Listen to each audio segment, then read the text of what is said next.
Praise the lord. దేవుని నామానికి మహిమ కలుగునుగాక. ఈరోజు ఫిబ్రవరి 16, 2026 బైబిల్ చదివారా? నేనైతే ఈరోజు 11వ కీర్తన నుండి 25వ కీర్తన వరకు చదవడానికి దేవుడు సహాయం చేశాడు. ఇందులో చిన్నప్పటి నుండి మనకి కంఠస్థగా వచ్చిన కీర్తన 15వ కీర్తన. అందులో ఏమని రాసి ఉంటుందంటే, యెహోవా నీ గుడారంలో అతిథిగా ఉండదగిన వాడేవాడు, నీ పరిశుద్ధ పర్వతం మీద నివసింపదగిన వాడేవాడు.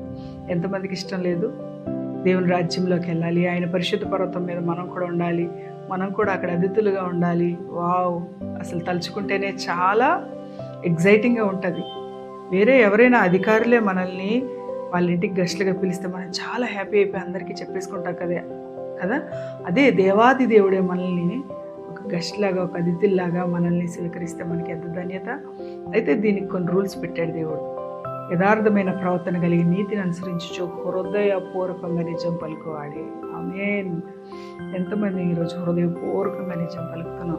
చిన్న అబద్ధమే కదా, చిన్న మాటమే కదా, మార్చాను, ఏమవుతుంది, నిజం చెప్తే అక్కడ చాలా పెద్ద ప్రాబ్లం అవుతుంది అని మనం అనుకోవచ్చేమో. కానీ దేవుడు ఇక్కడ ఏం చెప్తున్నాడంటే హృదయపూర్వకంగా నిజం పలకాలి. ఆమేన్. ఈ రోజులో ఎంతమంది ఉన్నాం? హృదయం అంతటితో నిజాన్ని పలికే వాళ్ళం ఉన్నామా? లేకపోతే చిన్న మాట అట్టి ఇటు చేసి మాట్లాడే వాళ్ళం ఉన్నామా?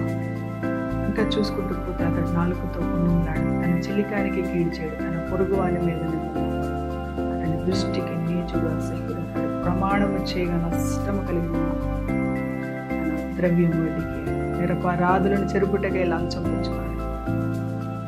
ఈ ప్రకారం చేయవాడెన్నడూ కదల్చబడ్డు. ఆమేన్.